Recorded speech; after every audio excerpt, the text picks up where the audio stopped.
has God got against amputees? I mean, since the Iraq War began, we have in America hundreds, if not thousands of amputees. They've lost limbs. Most of them are Christians. Almost everybody in America is a Christian. Right? So these are Christians praying to get better. They have Christian family members who love them deeply, praying for them to get better. Not one of them has grown a new limb. Meanwhile, God is busy causing tumors to go into remission, which, by the way, they just happen to do that on their own anyway. How convenient it is that the miracles always happen to be things that might have happened anyway, and then you back into it by attributing it to particular God you happen to believe in. The amputee thing is actually pretty serious, and I'll finish with this. When I was in Perth a couple of days ago, I met a neuroscientist working on the regeneration of nerves, spinal cord nerves to help paralyzed people. And I was encouraged to learn that we're actually making some pretty serious progress here by studying, say, amphibians that do grow and reptiles that do grow new limbs. Well, first of all, if an amphibian could do it, couldn't an all-powerful God do it? Help these poor soldiers that fought for their Christian country and grow those new limbs? Apparently not. And if a salamander can do it, could we do it? It appears, yeah, we will be able to do this. Probably, if it's not 5 or 10 years, maybe it's 50 to 100 years. Whatever it is, we're going to do it. And in fact, this leads me to my final comment. If you go in search of an extraterrestrial, if you go in search of some sort of entity, a being of near infinite power, or even infinite power, what would you call kind of an extraterrestrial intelligence that we might encounter who is actually able to do genetic engineering and create self-replicating molecules, simple cells, complex cells, multicellular organisms? Look how close we are to solving a lot of these medical issues with stem cells, genetic engineering, now apparently regeneration of nerves.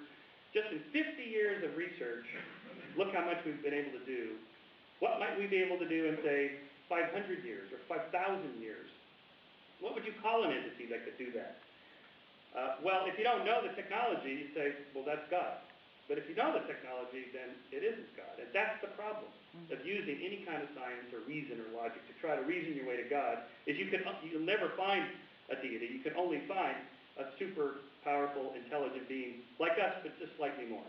And so with that, I don't see that there's any reason to believe in God. Thank you. Thanks.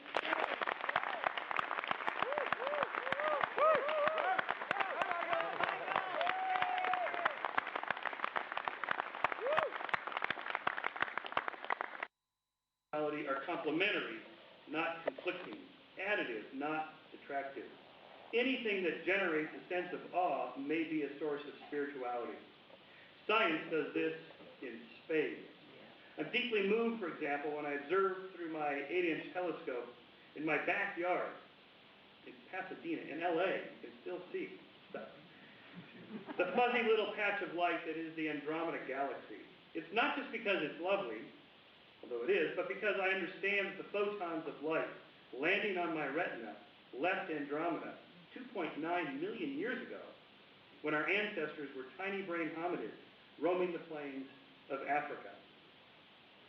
So what science tells us is that we are but one among hundreds of millions of species that evolved over the course of 3.5 billion years on one tiny planet among many orbiting an ordinary star.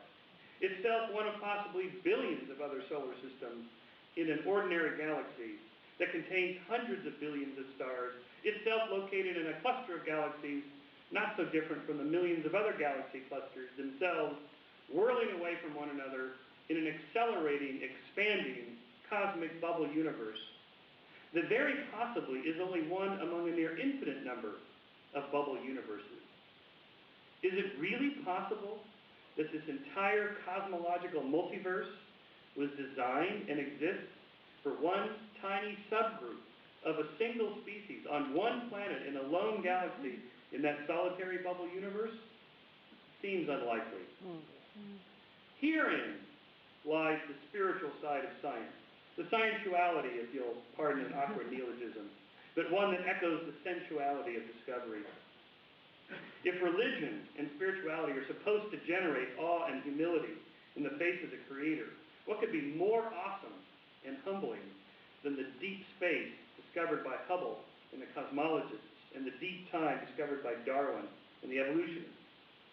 Darwin matters because evolution matters, and evolution matters because science matters, and science matters because it is the preeminent story of our age, an epic saga about who we are, where we came from, and where we're going. Thank you.